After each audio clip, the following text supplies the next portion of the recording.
before Adolf Hitler became one of the most feared and destructive leaders in world history. He was simply a boy born in a quiet border town, a failed artist, a dreamer, a man shaped by rejection, war, and the chaos of a collapsing Europe. The story begins on April 20th, 1889, in the small town of Braunau am Inn, located on the border between Austria and Germany. At the time, the region was part of the powerful Austro-Hungarian Empire, a massive multi-ethnic empire that ruled much of Central Europe. Hitler's father, Alois Hitler, was a government customs officer. He was known as a strict, authoritarian man who believed discipline and obedience were the foundations of success. His mother, Clara Hitler, was the opposite, gentle, loving, and extremely protective of her son. Young Adolf was especially close to his mother. Many historians believe she was the only person he ever truly loved during his early life. But his relationship with his father was very different. Alois wanted Adolf to follow in his footsteps and work as a civil servant. He expected him to become a government official, wear a uniform, and live a stable life. Adolf had other ideas. From a young age, he dreamed of becoming an artist. He loved drawing buildings, landscapes, and architecture. Teachers noticed that while he struggled in most academic subjects, he had an unusual talent for sketching structures and city scenes. This disagreement between father and son created constant tension inside the household. Arguments became frequent. Adolf refused to obey his father's plans for his future. Then, in 1903, his father suddenly died. For the teenage Adolf, it felt like freedom.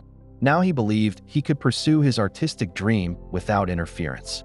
But fate had a very different plan.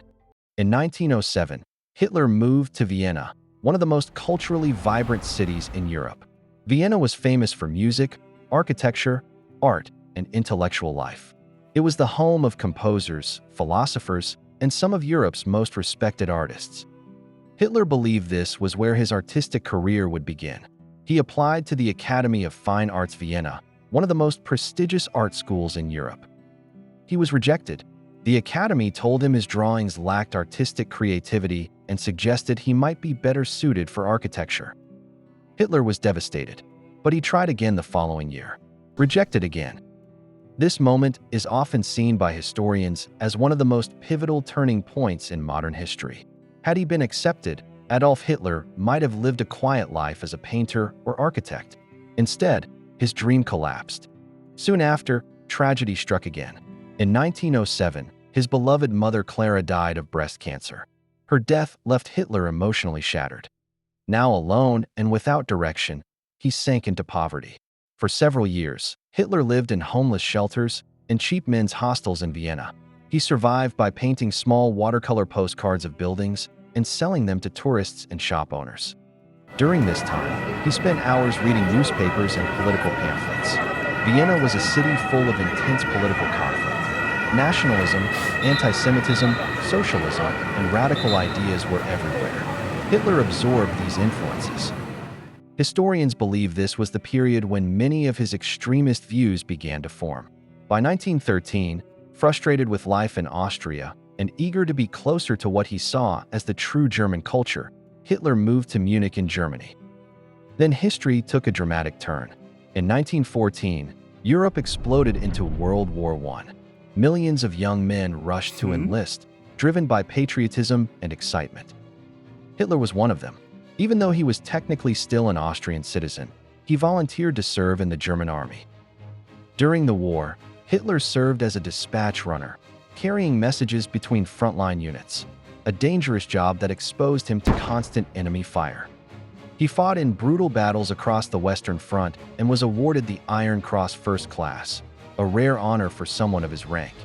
But the war left deep scars.